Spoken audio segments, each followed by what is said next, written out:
Hello everyone and welcome to Helix Plays Games. My name is Richie and joining me this week is the Helix Daddy at CyberChris2077, Mr. Chris. Hello everyone, hope you're all well. You know, I actually meant to drop the Helix Daddy title, but I just completely forgot to delete it from the show. You like it too much now. You like it, yeah, I'm your Helix Daddy. Oh, kinky. It's that type of show. Yeah, it's going to be that. We're recording this late on Saturday night, which is why we both have podcast juice. And you know what makes it better, Chris? This show goes out at 6 a.m. on Monday morning. No, it's not. No, Rob, it'd be great if Rob's here. But this show goes out at like 6 a.m. on Monday morning, so I know fine well there's people sat there in the car driving to work on Monday morning, driving the office. And here's me living life back in the past with a beer. So cheers. Beer. I mean, I say I have podcast juice. This is my one treat on a Saturday night because I've been at work all day, which I don't usually work weekends. I left the house at 7 this morning. Then I've had to get back, do a full shop because we had no food in the house, deal with a baby, and then now I'm here to record 2 podcasts. Yeah. That's how dedicated I am to you, wonderful viewers and listeners out there. I like as well like how we've just finished recording them talking the PS. Neither of us had a drink during that show. Then we left 5 minutes, came back, and both of us just turned up without saying to each other for beer. It's what gets me through the Xbox news, Richie. Take that how you will. But you know what? Talking the PS was a fantastic show. We did something a little bit different, and I'm looking forward to getting into the news with you this week. And, talk about the news. We have a great show for you this week. We'll be talking about Quidditch champions, Xbox chief going to Netflix, Xbox, and the future of the Division. All that and much, much more on this week's XPass.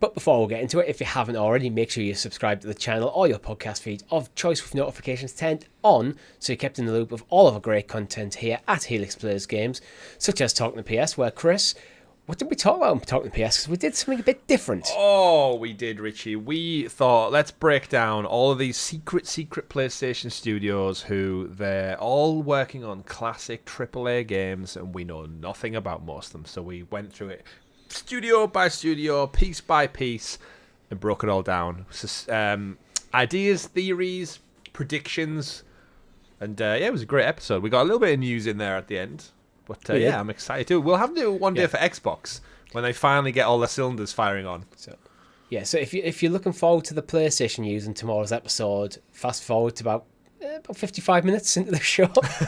Yeah. Or more importantly, if you're a Helix Hero, you could just watch it right now. Yeah, you can just listen right now. Just go do it. Like, pull over your car, have a beer, and listen to Talking the PS. Don't go to work. That's what Rob's doing right now. That's what I'm doing. I'm not going to work right now. Cheers. I don't know why I saluted. I've got a beer.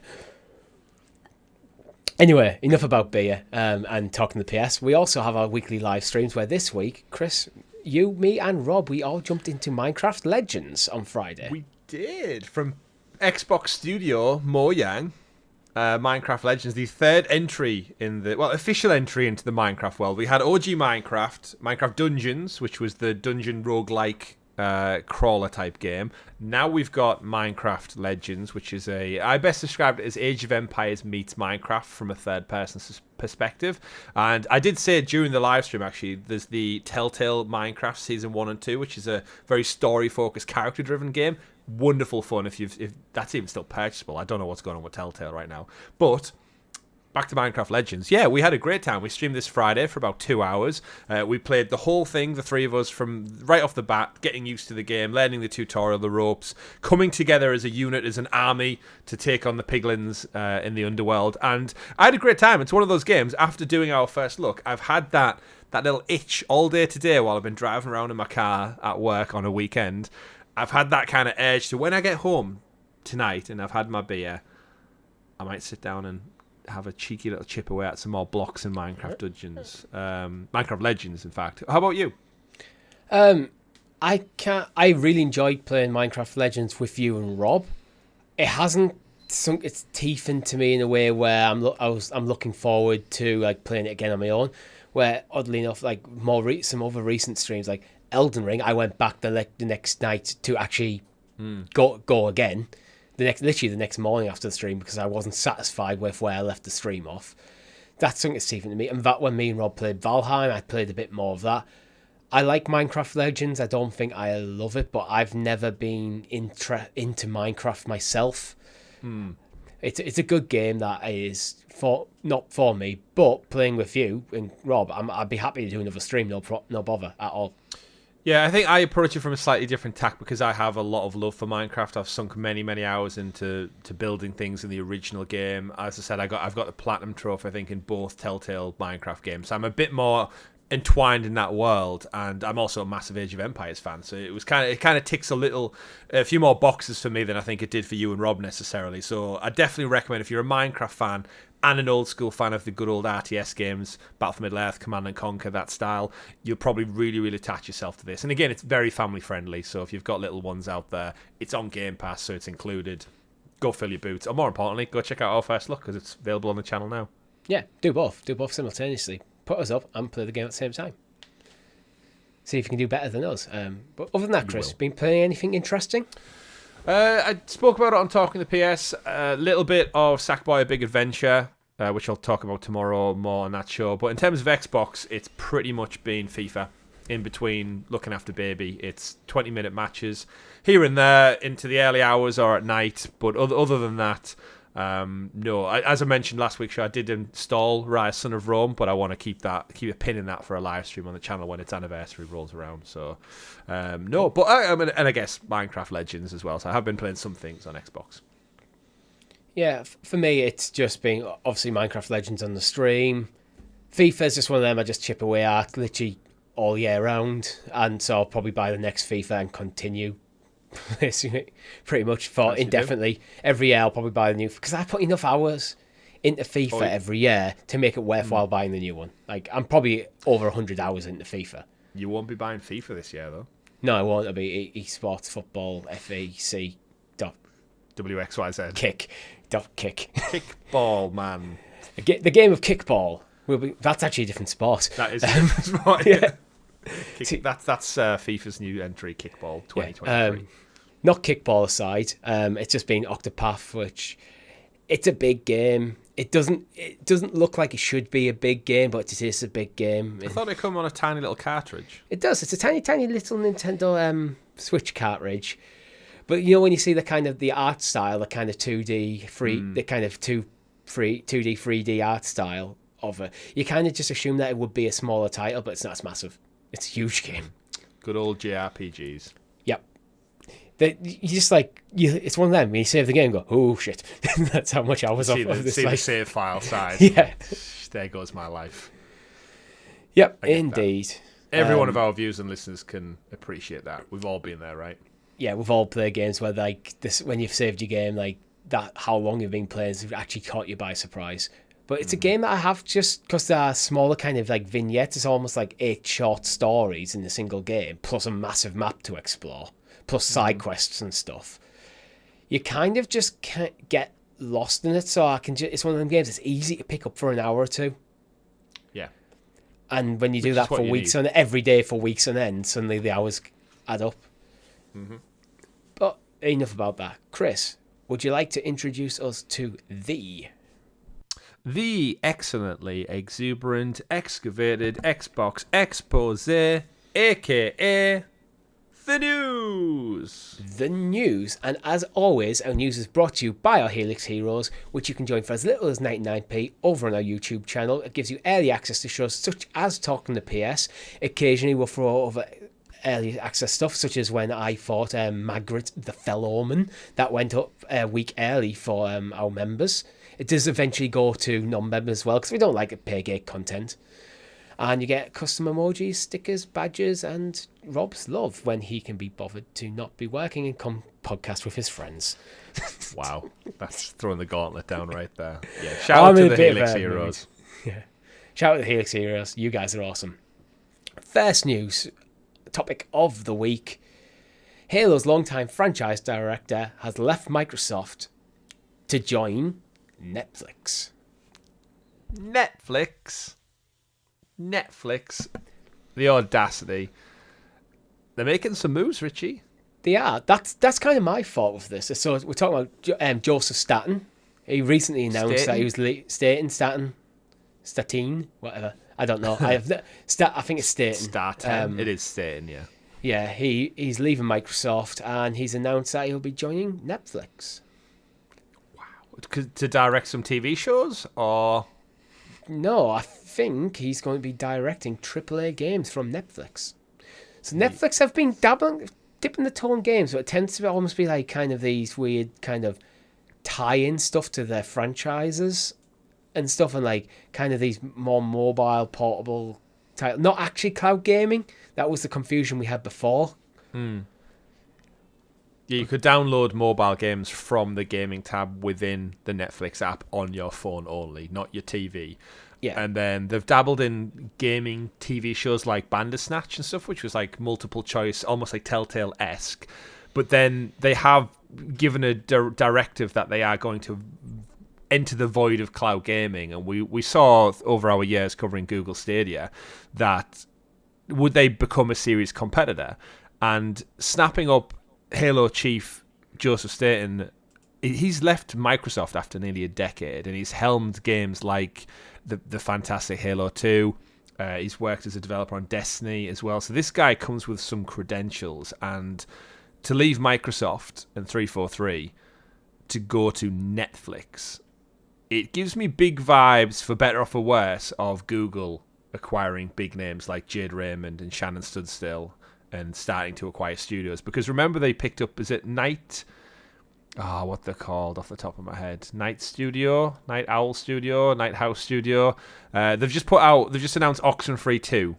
It's not coming to my Xbox, ironically enough, but it is coming to Netflix. Night Haven, Night Owl, Night House.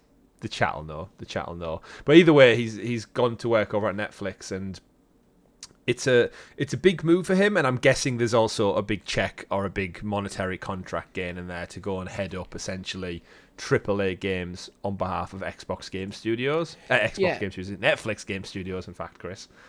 Well, it's crazy. Like, what does this mean?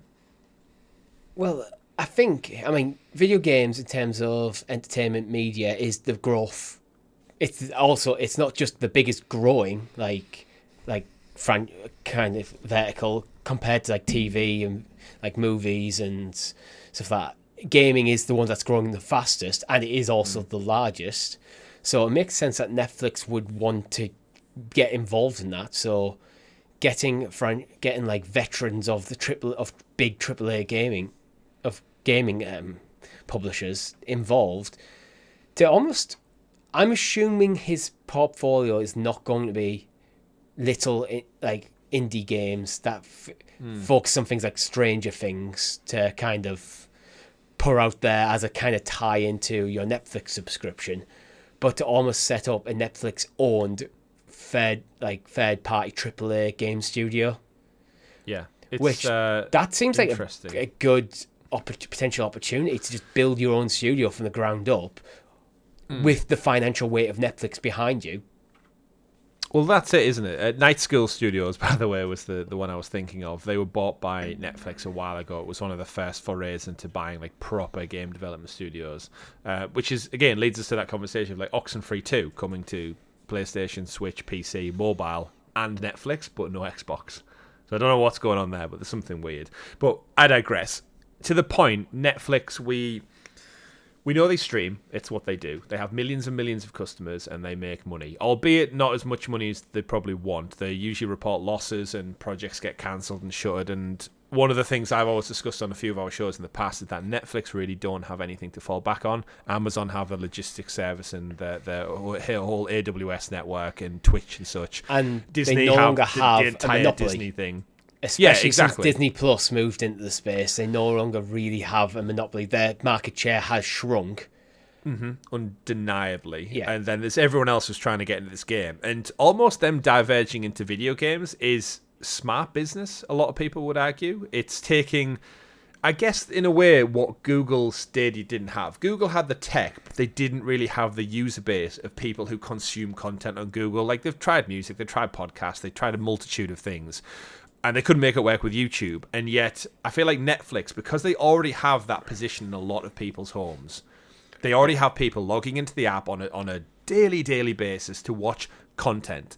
Having games just slot in there that ties in, as you said, to Stranger Things or many of their other wonderful shows, it seems like a good move. And doing it all in-house is usually pure profit. That's why PlayStation and Xbox do it, because you don't have to pay the middleman. And it's going to take some time, and I'd be very interested to see if they can see this out long game. And especially if it's cloud gaming. It seems like they're committed, but it seemed like it was that way for Google in 2019 as well, and look where we are now. Yeah, but Google, let's be fair, have more reputation for cancelling stuff. Netflix, although they are actually Netflix cancel. They are finally cancelling. They are finally cancelling their mail DVD service. That's finally going away. Apparently, they also still a thing. Cancel a lot of shows. They after do 1 or 2 seasons, so they're not afraid to cut costs when they're not making money. I think they're getting a reputation, though. They need to be careful with that cutting shows. I think they're starting to get a reputation for when the shows, although are well received critically, they don't quite do the numbers. Then they just can it and move on. And rather than going to committing to another series and giving it a room for the show to grow and get that audience coming back, and then when you start hearing about there's new series and that, I was like, I heard about the first season of that. How was it? It's actually really good. I didn't watch it. Go back and watch it. But now that can follow them into gaming. If will they take the same view on gaming if a game doesn't quite live up to their expectations? But how are they setting their expectations as well? That's the thing. So it makes sense as well for them to move into gaming from a business point of view, because there's only so many people in the world who haven't subscriptions and watching TV. They've got a market share, but it's almost effectively capped how many people are watching TV through subscription services. We've already probably hit that critical mass where you're not realistically getting that many more people in there. What you're doing then is you're just moving people from one subscription service to another. You're just moving things around. So if you want to continue growing as a business, either you have to get people to cancel Disney Plus to come over Netflix, or you find other ways to invest in. This is why Google keeps trying to invest in absolutely everything, because they want to keep diversifying the portfolio and find the next big thing. But yeah, it's making, or they are making a lot of the right moves, and again pilfering heads at Xbox. Poo with 343 again though, with all the shit Halo Infinite got for then a lot of their leadership to leave. And the redundancies and the cuts that were made at Microsoft as a whole. It makes you wonder, but they did thank Frank for his numerous contributions to the Halo franchise, and they're wishing him well going forward. Over 2 decades contributing to the world of Master Chief and Halo. Started with Halo 2. And now he's going to jump into Netflix. Do you think Netflix would ever really be a Game Pass competitor? Or do we think that this is again kind of Google, Stadia and Amazon Luna going up against the mighty powerhouse that is the established Xbox ecosystem? Maybe in the very long term. But what I think is more likely to happen is, because this would effectively be this first AAA studio that would be getting set up, then assuming that's not just going to be a Netflix exclusive, and they push that to other platforms, which I think is when you're first getting going, is the shrewder move. That's what kind of Amazon are doing, but with the weird caveat that they're not putting their first-party titles on Luna. So that can help you grow these studios and help cover the costs while your platform itself is gaining that player base. But that's a very long burn. And it's going to have to be, and it's all the same conversations we had with Google Stadia, I guess, in a way that Netflix have money, not as much money as Google, but they're going to have to put the money where the mouth is, because game development, whatever he's working on, is not going to be seeing the light of day for several years, you would imagine, if it is truly AAA, which in turn means they have to work on everything in between to kind of set Netflix up for success. But at the same time, how much of a sunken cost are Netflix and their shareholders willing to commit when they hemorrhage money every year on shows that are cancelled and investment in new IP? And it's a dangerous, risky world, the games industry to be in. We've seen bigger companies come in and fail, even with all the same commitments and acquisitions and leadership purchases. And especially when a lot of the shareholders are probably not overly familiar with the gaming industry. It's like, okay, how much have you sunk into this project? And how much have we got back on it? Nothing. It's like, oh, are we expecting this game that you're working on to bring this sort of money in? No. Yeah, because if you your think first about, game, like, you're not going to be in profit off your first game, realistically, unless it's an absolute No. smash hit, which realistically it's probably not going to be.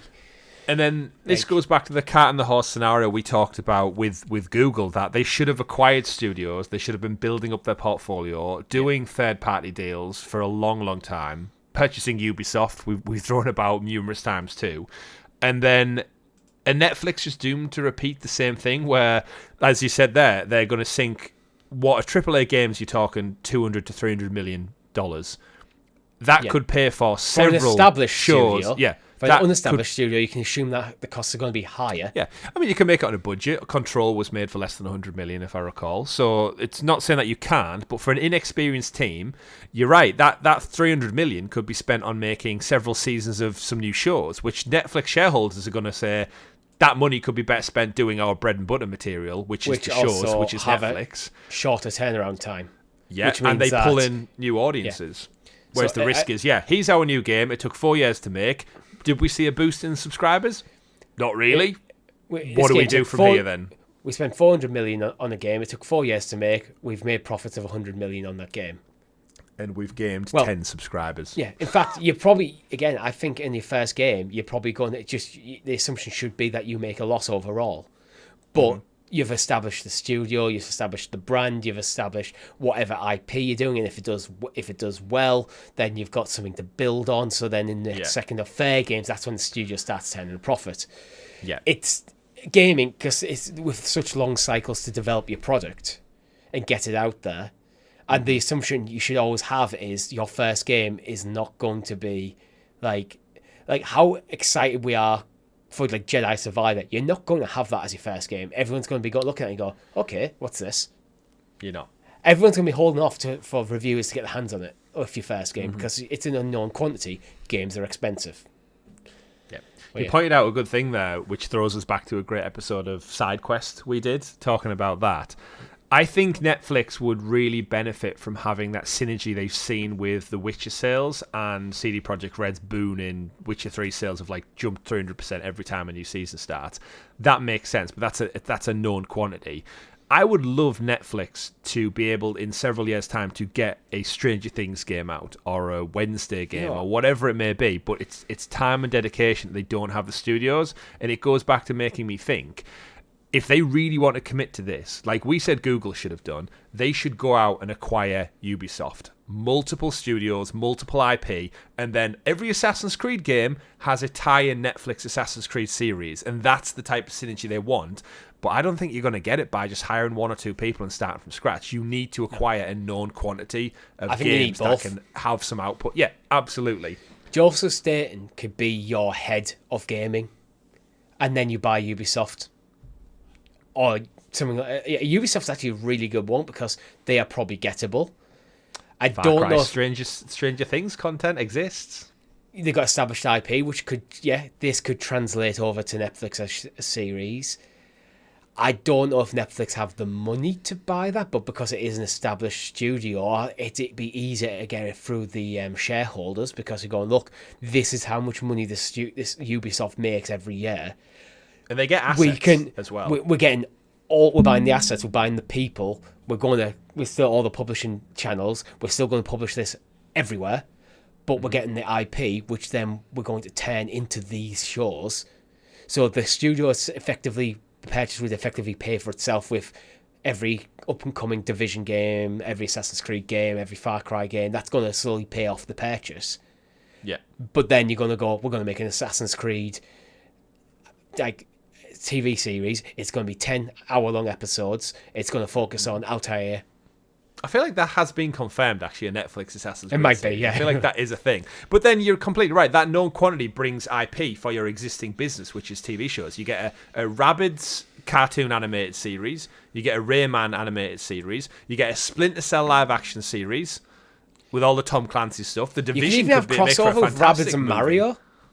Yeah, there's so much that they could do. And the side quest episode I was alluding to was, you mentioned Jedi Survivor, and it made me think, imagine if Disney Plus leaned into gaming as well, which we theorized on a very specific episode of Side Quest or Cloud Quest back in the day. I think it was like, could Google Stadia's tech power Disney Plus to new heights? And that, you're scrolling past the Star Wars movies, and there is the column that says, the Jedi Survivor, Jedi Fallen Order, Star Wars Battlefront 2, streamable from your Disney Plus app.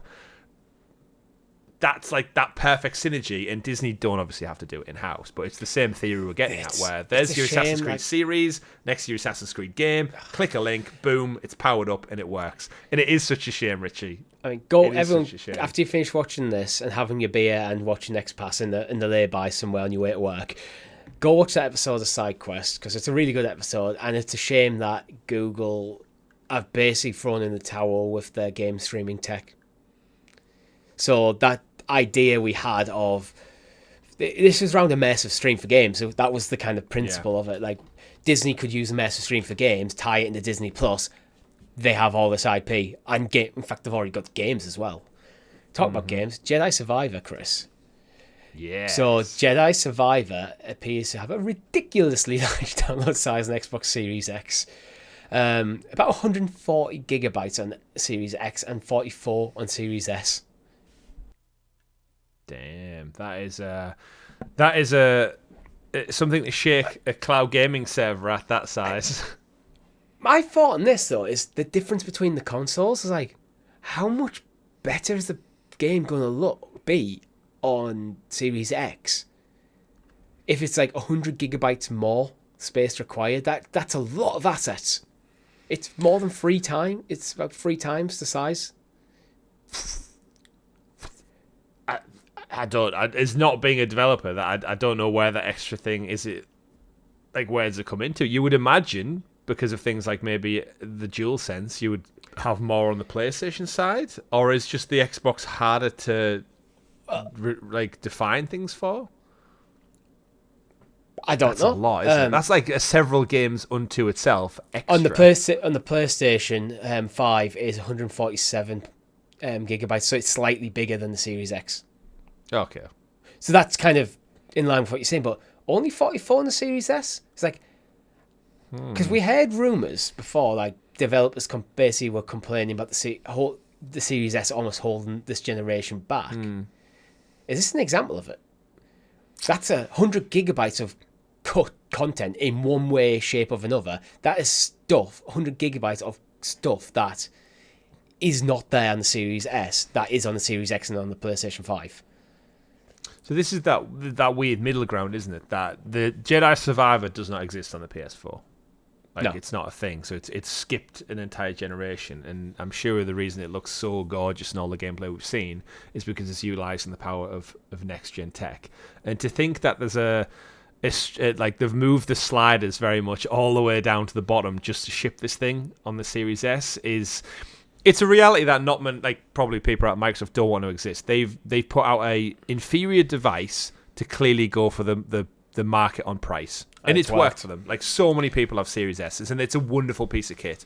But let's face it, it's inferior technology to not only its own competitor, the Series X, but of course the PS5. And as we all know with all technology, as time goes by, the one who's lagging behind, just like a buffalo at the back of the herd, Richie, the old and weak and less strong one, it's the first to be picked off. And it's at some point, it will, by nature of the technology, be held back enough where games will not be able to be pushed to the same quality. And I think as the new 2 premium consoles push to new heights and run on new engines and the developers get used to using it, it's going to happen. And this might be the first case in point example. There's such a vast difference in file size. There's a lot missing from that Series S version. Don't know what it'd be. Don't know how much it'll impact it. Like, file sizes are crazy. The fact that you can put things in a zip file and it compresses it down still baffles me to this day. Yeah. Just squash it down into this digital place, and it transfers on a digital existence to a different digital plane, but it's the same content, it's just been squashed down more. Means no, it goes over my head, that. Well, the weird thing for me is I always just assumed from someone who's got a background in PC gaming, regardless of what graphics card you got your PC, the game's going to be the same size. What there is sliders in the games and your settings, which you can... In PC, you got a lot more customization. We can slide them. In modern consoles, you tend to get the toggle between performance and visual fidelity modes. So I just assumed... And with Xbox, you've got Smart Delivery, which I just assumed was... You put the game in, it goes, oh, you're playing this game on a Series S. Let's set all the sliders to the optimum performance for Series S. So which I just assumed the game would just then, therefore, just be the same size. But that's not how it works. Apparently not. But yeah, it's just a weird one. I mean, despite this being, we're talking about this on XPass, this is why I'm glad I also have a PS5. To be honest, I think if I didn't have a PS5, I wouldn't have got the Series S. I would have got the Series X. Yeah, exactly. The reason I got the Series S is because it was a cheaper console, and it was always meant to be. This is going to be my Microsoft exclusive stuff. Exactly the same. And for Game Pass, this is my Game Pass box. Any game where I'm looking at and going, I want the absolute best performance, I'm getting my PS5. Yeah, I'm in the same boat with you on that one. Yeah. And as we go into next week, by the way, this time next week when we record the next episode of this show, we'll be playing Jedi Survivor. Are you excited? What's your hype levels? Well, I'm hyped for this game. But I haven't pre-ordered it because I'm not going to buy it till I've finished Octopath. Simple reason is I am also trying to pay for what turned out to be quite an expensive holiday later in like literally a few months' time. So I might have to wait till after my holiday for this. Oh, next week's going to pain you then. Yeah, because it's all them rub it in your face that I've played 20 minutes in between parenthood. We're like, oh, Richie, it's actually probably worse for me that I'll own the game and I'm not going to get the time I want to play it. But I digress. But yeah, it's all them little things. Like I'm going on holiday in I think end of June. It kind of came out very, very quickly. Very, very quickly, which meant I didn't have a lot of money saved up to kind of sort it. So I'm kind of skint right now. And I haven't even got there yet, so there's these expenses and sort of stuff I want to save on buying clothes for like go on holiday, all that kind of crap, which is kind of just going to get in the way of my video game purchasing for a little bit.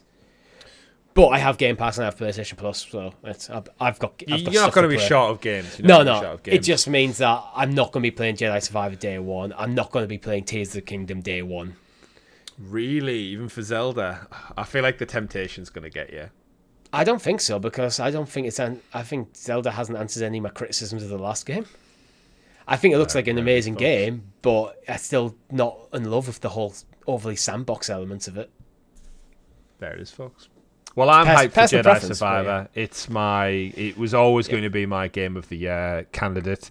I thoroughly enjoyed Hogwarts Legacy, but this is my... Star Wars is my IP. Star Wars is my franchise. I play Star Wars games every May 4th. Like that's how much I'm a big fan of this. The Mandalorian, thoroughly enjoyed it. Andor, and I love all the video games. Battlefront 2, one of my favourite games as well. So yeah, can't wait. Even if the file size is going to kill me, I'm going to have to start downloading it like 7 days in advance. Although preloads don't start till 2 days in advance, so I can't do that.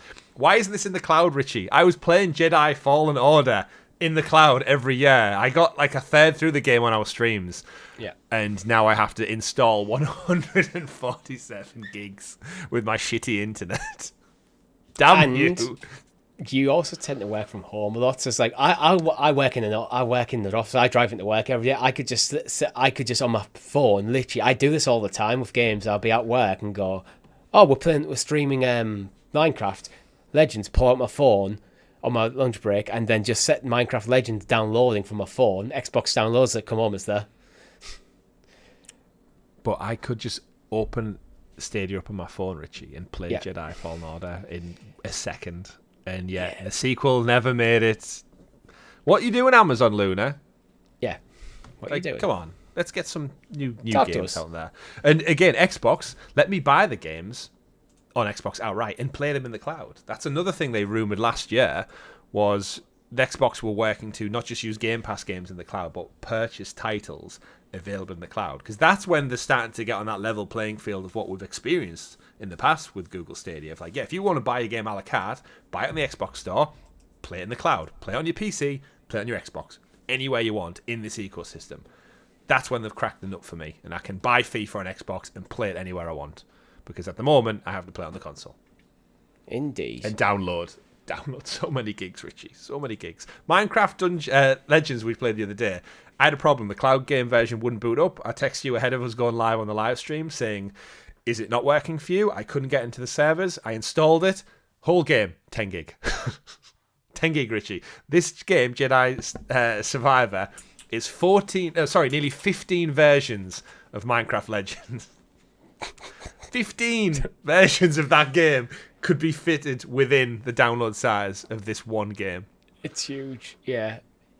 I think there's something to be said for maybe getting like almost like hybrid tech somehow, like having some of the game installed and some of the game through the cloud.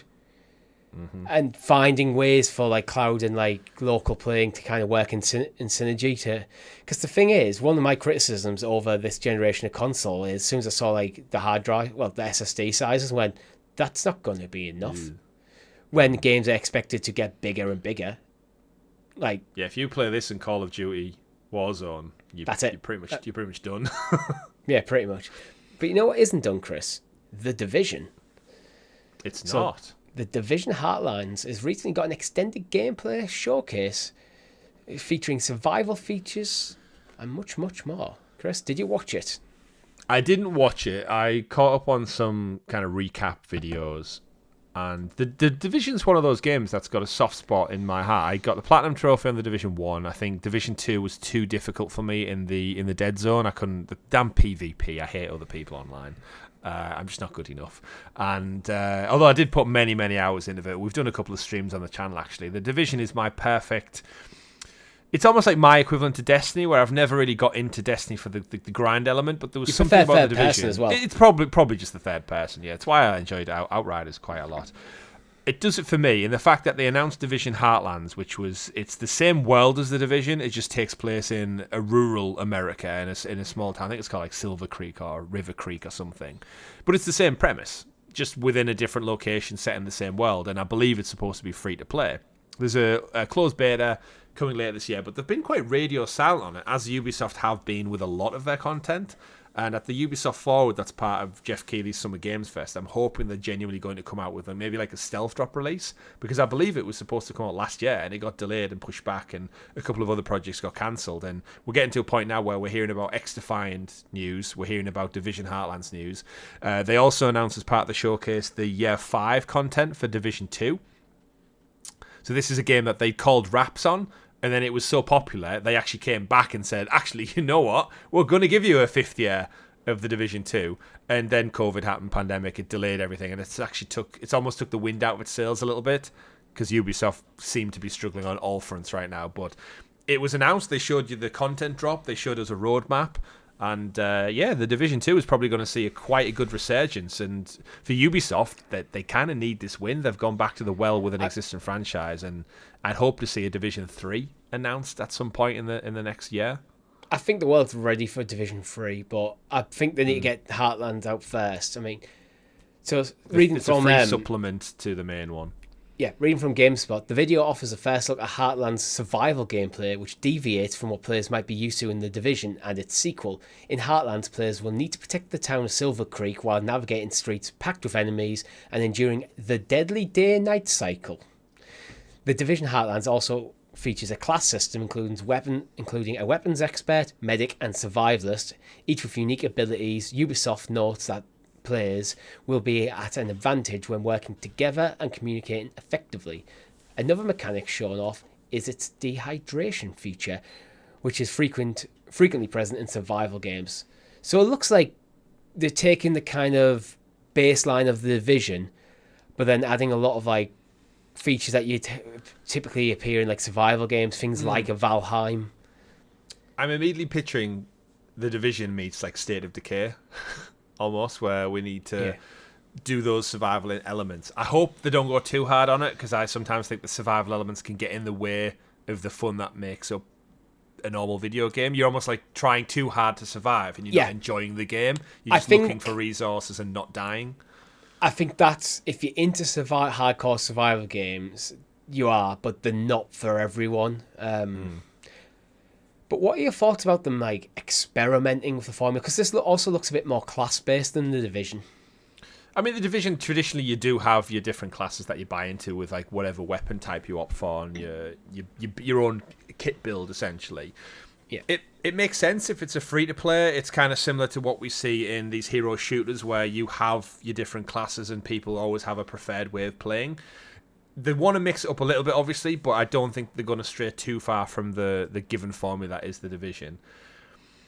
But I just want to really see more of it. I have opted in for some of these open betas. I got into one or two, but I was at work, actually. And I always sign up for things and then realise when sometimes you get an email and go, oh, do you want to join in? It's like, you look at the times and go, oh, no, I don't have time. I need you for a full day on this random Thursday. Or even sometimes, dude, I'm at work. Even if it's a jump in, jump out situation, you need to be available between like 2 a.m. and 6 a.m. on Tuesday. It's like, thank you, time zones. Yeah, just ain't gonna work. Or sometimes I just can't be bothered. I'm excited to see it. It's odd that they give it its own showcase that wasn't part of a Ubisoft Forward, but I get it. I guess it's a way of getting out there with some news that isn't gonna be embarrassing like Skull and Bones style, where they announce that the showcase features off, everyone makes a big song and dance about it because it's at a big showcase, and then it gets delayed or something changes or the beta doesn't go down as well, because we've seen it backfire with Skull and Bones like 3 times now. So maybe Ubisoft have learned a lesson and thought, we'll put the Division news out on its own little small showcase, and the people who are Division fans will tune in. The wider press clearly barely batted an eyelid at it, because I didn't see that much coverage of this. No, there's no release date either. I reckon they'll save it for the Forward in June. Yeah, so you think it's after June. So which then makes me wonder, why reveal information about it now if you're saving like information, like a release date for June? It almost feels like you could do this at the same time. Because I know we see like release date announcements as this huge thing, but let's be fair, what it actually is usually 2 seconds of a black screen with one bit of text on it. It's not exactly a complicated thing. So it almost feels like they could have just waited. I could see at the Forward, the reason they want the information out there is because they don't want to spend as much time on it, or more importantly, get in the way of a Division 3 announcement. So I could see at the Forward, Division 3 shown off, coming soon, and by the way, Heartland is out now. That would be a very Ubisoft move. Go, hey guys, Division Heartland, here's your release date. Oh, and here's Division 3, so now you don't care about Heartlands. I think it could work to their advantage. If like all the information of what Heartland is now out, it's out there in the wild. Let's hype you up for Division 3, which, let's face it, is one of Ubisoft's strongest franchises at this moment in time. Like, that's the worry, that it came out 5 years ago and it's still probably one of their strongest franchises. Yeah. And then, yes, Heartland we've talked about, maybe people won't care about as much. It's supposed to be free to play.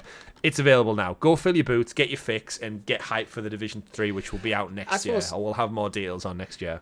I suppose it's an expectation thing, because Division 2 was meant to be sunset by now, but because it was doing so well, they decided to do another season, which is why there's actually been such a gap, because they weren't originally planning to do one.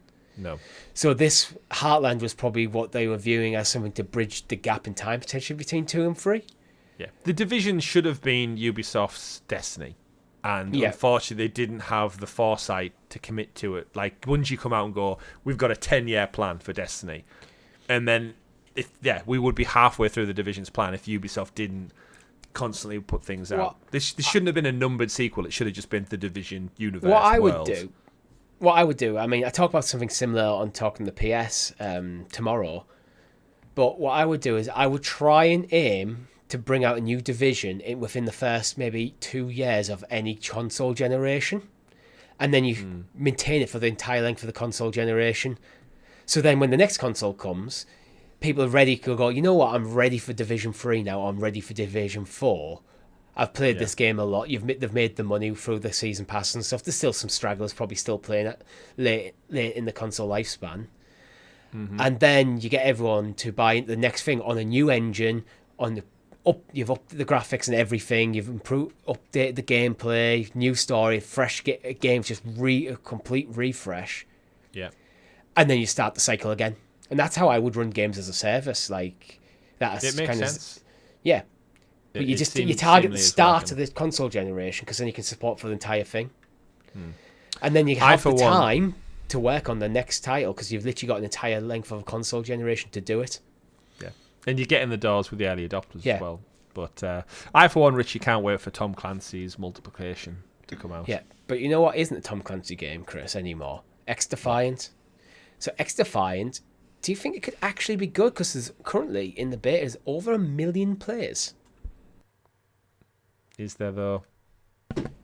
Well, that was more pessimistic than me. Just a little bit.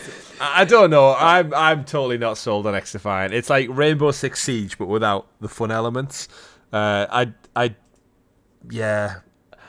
Well, I've heard. I just think it's a bit lost, and much like my instincts on Skull and Bones, I'm hoping, and my instincts on Gotham Knights and my instincts on Suicide Squad are failing me. This game is one of those that it's free to play, but is it really any different to Extraction that we played and had its moment in the sun for all of 3 days in January and then fell off the face of the earth? It has been getting a bit of positive buzz from the people who've played it, apart from server issues, but it's a beta, and the fact that there's been over 1 million people sign up is probably more than they were expecting, so that could just be a case of they hadn't turned on enough servers.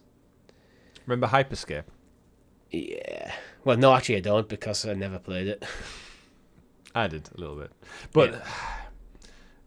I don't know. I mean, again, I would never not want a game to do well. I love Ubisoft games, more so for the third-person action adventures than the shooters. But we have a great laugh in Rainbow Six Siege. I love the Far Cry game, so they know what they're doing with shooters to a degree.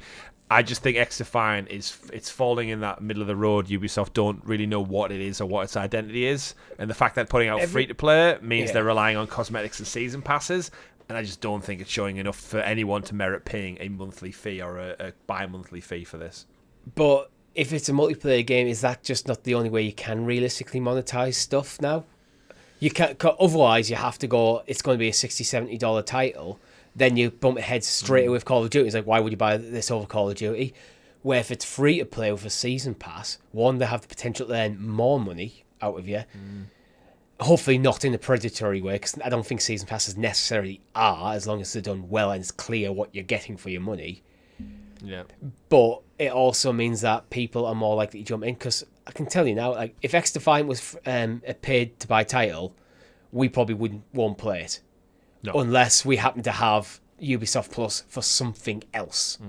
However, it's a free-to-play game. I could see us jumping into a stream to see what it's about. Undoubtedly. And a lot of the early impressions are pros, fast Call of Duty-style gameplay, 14 6v6 maps with good design, vibrant, fun graphics, many guns viable, red dots on the map. It's a weird one. But that's a weird one to throw in there. Amazing TTK. I don't know what TTK is. I'm not down with my first-person shooter lingo anymore. Let us know in the comments. But a lot of that just basically makes me think, I'll go play Rainbow Six Siege then. Yeah, I mean, well, it will play very differently to Siege. Because Siege does not play like Call of Duty. I mean, if it plays like Siege, you might as well not bother with it. But old Call of Duty. I don't know. I'm just being cynical. That's my problem. I'm with you actually in my cynicism, but it's more I want it to be good, because I think we need something to compete with Call of Duty. Call of Duty has too much of a monopoly in the first-person shooter multiplayer space. Having other titles come up and be able to compete, probably not to the same level, but actually carve out a part of that for themselves, I think is only going to be good for games as a whole. And to be fair, Ubisoft need to win. I don't want to be cynical about Ubisoft all the time. No, I don't. Again, I've probably got more platinums for Ubisoft games than any other publisher developer going. So I'm definitely in the camp of preference. I think I've platinumed the last 5, 6 Far Cry games. So I love Ubisoft shooters, just not in this kind of scope. But I'm ready to be proven wrong. XDefiant, formerly known as Tom Clancy's XDefiant. Prove me wrong. Me too. I want this to be a good game. But you know what I also want to be a good game, Chris? Quidditch Champions. Snake free. Worm Game. Yeah, Worm Game was a good game. We played Worm Game is a good game. I miss Worm Game. We streamed Worm Game. The only Stadia exclusive first party title ever. There you go. But Quidditch Champions, Chris. Oh. What are your thoughts? I don't like the look of it, either just off the back of the Tom Clancy stuff. So, Quidditch Champions is the recently announced Harry Potter Quidditch Champions, to give it its proper title. Is Warner Brothers' surprisingly announced new Harry Potter game for PC and consoles. There's signs up for a beta test now. It's going to be a standalone experience featuring competitive in a multiplayer setting, allowing you to play solo or team up with friends or random players online. It's basically a Quidditch standalone game. However, it's been in development apparently for multiple years at a studio called Unbroken Studios. They've been assisting Rocksteady on Suicide Squad Killer Justice League, if that wants to paint a set for you. And I guess this again, the cynical part of me thinks like this should have been part of Hogwarts Legacy. It's also being worked on by Portkey Games, who made Hogwarts Legacy, so there's going to be some kind of probably work. Portkey Games are kind of the rights holders for the Harry Potter games stuff, so they basically serve as a publisher under Warner Brothers, so they're not the developers. Yeah, they did make Hogwarts Legacy though, right? They published it. Who made it then? Don't know. They might have developed it, but I sworn it was Pork, because it was like the first one, which was why I was surprisingly shocked. They might have done that. They might have They might have developed it, but I always thought of Portkey as just a publisher, but I might be wrong. No, Avalanche Software. You're right. Yeah, Avalanche Software. I don't really remember seeing the logo for Avalanche anywhere on Hogwarts Legacy. See, I disagree with the view that Quidditch should have been Hogwarts Legacy, because I don't know how you work that in a way that's satisfying, because the broom mechanics in Hogwarts Legacy really fun, a nice way to traverse. But in quite a tight-knit, close environment that is a Quidditch pitch, I think it'd be a bit unwieldy, because the broom was pretty much designed for straight-line speed across the environment. So I just don't think it would control that well. So I think it's a different... The feel of how the brooms would work would have to be very different in this. And it's also adding stuff into a game that isn't going to add to the narrative of the game. And the question I've got to really ask is Quidditch actually a fun sport? Like, it's great in the fictional world of Harry Potter, but... I don't know why Harry Potter came out so posh there. But realistically... If you play like 6v6 or whatever it is you taking the broom up and down, left and right, and then trying to throw it what's it called, a bulger leader in a golden snitch? Oh, let's see if we can remember. There's the golden snitch. There's the quaffle, which I think is the equivalent of a football, and there's the other one that basically just murders people. Bludger. Yeah, that's a big angry ball, now, right? I'm with you. It's like. Actually, it's one of them things to watch in the movies or to read in the books. It's awesome. But it's actually, if you stop and think about it, if you were to actually play Quidditch yourself, it's a pretty bad sport, actually. Because there's just too much stuff going on. That's why it got banned in Hogwarts Legacy, because of that accident. Yeah, well, it's just... Yeah, you've got, it's almost like two guys floating around the pitch looking for this lost little golden thing, while there's a game of football going on alongside at the same time. They also have a pitch, but they don't use the grass because they don't touch the floor. That's something to do with the crash. Don't you get disqualified if you fall off or something? I can't remember. I don't know. Well, either way, if you think about the games, the esports games that do well, FIFA, Rocket League... The very well-defined sports. There's well-defined takes on sports, or just real-life sports put into practice. Even Mario and Sonic at the Olympics is taking a real thing and put it into practice. I don't suspect this game translates to video games as well as it seems on paper. In theory, sounds great. Let's take a fantastic fictional sport that some people play in real life, I believe. So somehow walking around with a stick between the legs, but then taking it and putting it into a competitive video game. it's a tough ask. And I think there's a reason it was maybe kept out of Hogwarts Legacy, and it's probably because it might have dampened the overall appeal of the game if people are like, oh, I get to play Quidditch, and it's shit. Great. Yeah, and honestly, my first impressions when I saw the art style, I was like, this looks like a cheap-ass mobile game. Yeah. I hate that art style. I really do. You just hate that Fortnite aesthetic, don't you?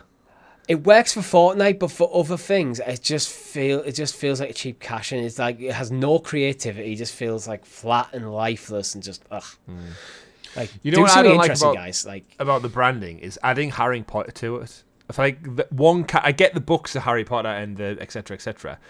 I feel like the world has actually outgrown the character. Like Hogwarts Legacy was a great choice to name that game because it got away. Like people know what Hogwarts is. People know what Quidditch is. Yeah, it doesn't need the Harry Potter. Quidditch champions would be fine. But this again, it makes me feel more this is like a mobile game. Because that's the sort of thing you would do in a mobile game. It's like, it's a Harry Potter game because people are going to search for Harry Potter in the App Store. Yeah. Like, either way. Yeah, I'm not to Gryffindor. I'm not excited by this game at all. It's not moving the needle for me. I'd like to see them come up with a decent Quidditch game, but it feels like it's going to be a AA at best. So cheap cash in. It feels like exactly everything I wouldn't want Warner Brothers to do. Where I think it's one of them. They would have been better off partnering with a team that actually has well-established esports titles. So this doesn't tickle your quaffle. It does not tickle my quaffle at all. But you know what might tickle people's quaffle, Chris? Dead Island 2. Would you like your quaffle tickled in Dead Island 2? That is one of the comments. You can stay away from my quaffle. So the reviews are coming out in Dead Island 2. And they're looking okay. Yeah, Dead Island 2 has not been a game that's been on my radar. Although we do intend to have a first look up on the channel. The developers were kind enough to send us a code for PlayStation 5. So my intention is to have a look at playing that. Of course, Dead Island 2, a long time in development. A lot of people wrote this off. It swapped developers, I want to say 3 times. Actually, Sumo Digital were working on it at one point, and they made Sackboy: A Big Adventure, which I was talking about on Talking the PS. And I think a lot of people thought it took so long to come out, it can't possibly be that good. And yet, you know what? It's coming out to good reviews, and people are saying, you know what? It scratches an itch. My quaffle is tickled by this game. And I'm going to do a first look. I'm going to jump into it. Of course, it's Deep Silver Dam Busters, so it's finally settled back at Dam Buster Studios, based in Nottingham. Shout out to Nottingham in the UK.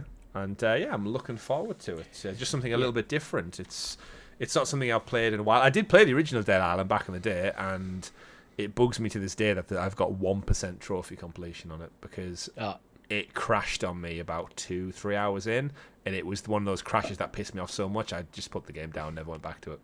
You know what? As much as I think PlayStation's implementation of achievements trophies is better than Xbox's, what bugs me is I've got the platinum on Final Fantasy 15. I don't know any of the DLC. Take a guess what my trophy completion rate is. 34.8%. You're not that far off. It's about 50. Damn. I have the platinum. I have got completed everything that game has to offer that was available with the game that didn't cost more money. I only have 50% completion. That's just a shit implementation in my point of view. But yeah, Dead Island 2, one thing I do like to mention when it comes to this game is, yes, it's been in development for almost a decade, but halfway through they basically scrapped everything they did and started again fresh. They did. So I like to think of this as there's effectively 2 Dead Island 2s. One of them will never see the light of day. So it's more like a 5-year development cycle rather than a 10-year one. Yeah, I think it is important. Well, this is probably why it's coming out. Actually, looks decent. It's not actually been in development hell, realistically. Hell. Yeah, it's not been in development hell. The last attempt at making a Dead Island 2 was in development hell, so they scrapped it and started again, and then they produced a seemingly decent game. Maybe largely 7s and 8s across the board for the most part. Yeah, solid. It's what you want, and like I said, I'm looking forward to checking it out and enjoying it. And nice little interesting fact, Richie, both you and me, and possibly Rob as well. We've been to Dambuster Studios. Didn't go in, but we walked past it on a night out one time. Oh, yeah, we have, yeah. Yeah, I'm just looking at Google Maps. I'm like, I remember that building. I was going to say, is this something that we went a school trip as a kid that I've just blanked on? No. We were probably half baked on the way to another pub, and we walked past it. We're like, drunk. Oh, Dambuster Studios. I recognise those guys do great work. So yeah, looking forward to it, and you'll have my first impressions whenever I get time. All right, let's just round things up now. I think THQ Nordic have a showcase incoming on the 11th of August. So, do you think this will be part of Summer Games Fest, Chris? Yes, I really do. I think it makes complete sense in that regard. Do they have a choice? Will Jeff Keighley just say it is, and then they have to just go with it? Quite possibly. Yeah.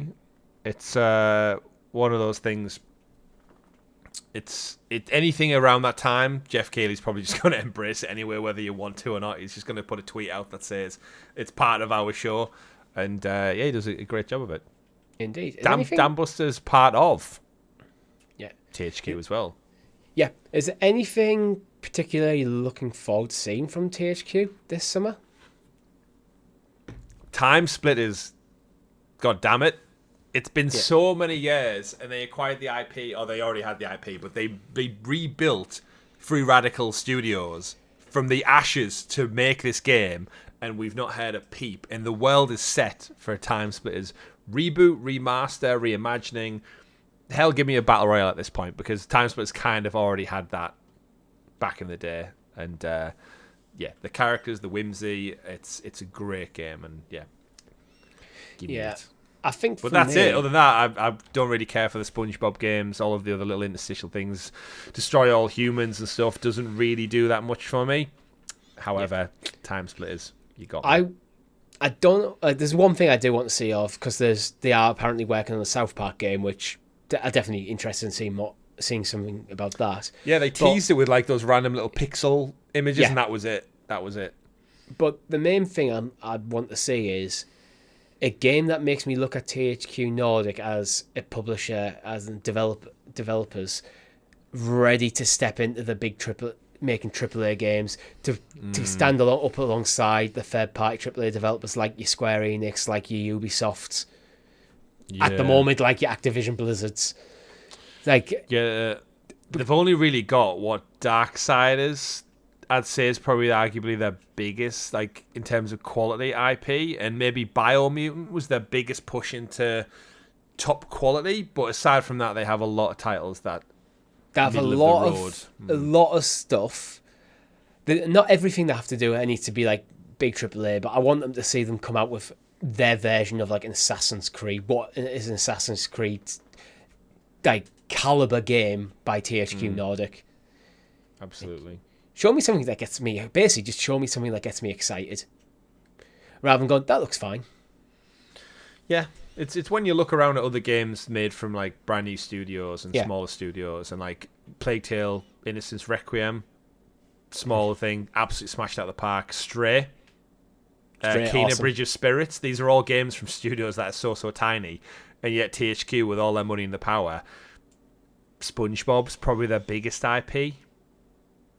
Yeah, but and that's SpongeBob, I don't think Nickelodeon. So it's not an IP that you really want.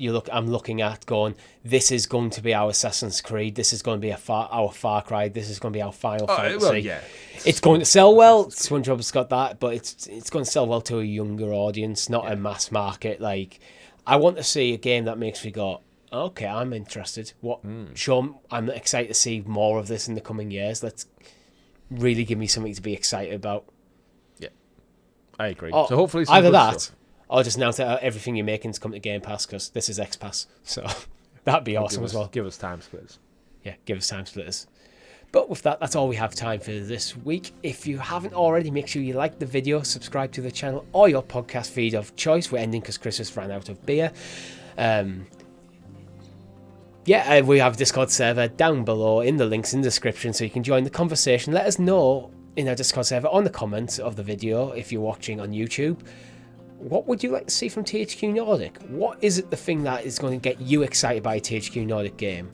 Thank you very much for watching. My name's been Richie. Go tickle your quaffle. Go tickle your quaffle indeed. Goodbye. I've been Chris. You can go to work now.